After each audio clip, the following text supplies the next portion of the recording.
So I've been busy. Shawn Cutter here, and I am testing Grok image, but I've already been testing the same image on Dolly Image Effects and Canva being one of the front runners. So let's see how Grok performs. So I see it's putting a little watermark down in each of these images, which are quite nice. So this is illustration, split screen, servers, AI, growing food. Boom. Put those together, right? Sweet. So what's interesting is it's just different.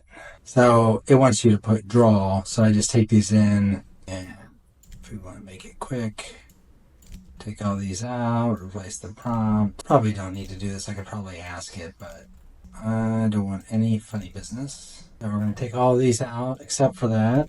So let's get that off. And let's get the next one. See how slow that goes? You almost need something else to do because this is so painfully slow. But man, you wait until you see who wins. That's so much better.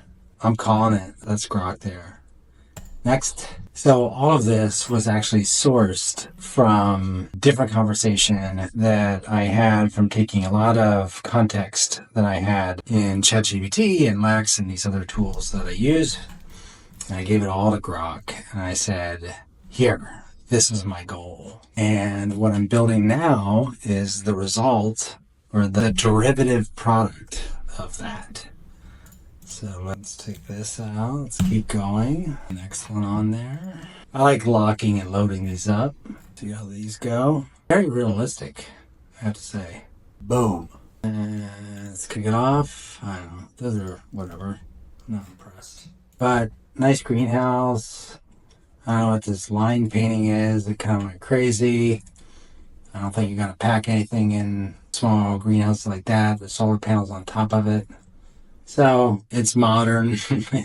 it's not realistic. It needs to understand building design, I guess. So we keep going. So while I wait, I decided that if I'm going to do any training and chat about AI, I should keep it focused just on my thing. That way you can make it your own thing, but that way I stay focused.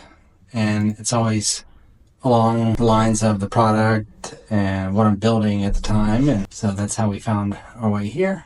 Chug. Ooh, nice little 3D model there. There we are.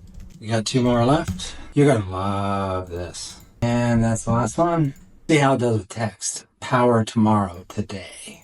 Ooh, that is a killer map. I love it. I'm going to have to remember that prompt. Okay, that's still painting. So essentially they're running 4 different kind of processes to do this. So every user request is actually being executed 4 times, just so we have a choice, and we can use that choice to train the model further on what works and what doesn't. Oh man, Grok is the winner. Chicken dinner. That's it. Onward and upward.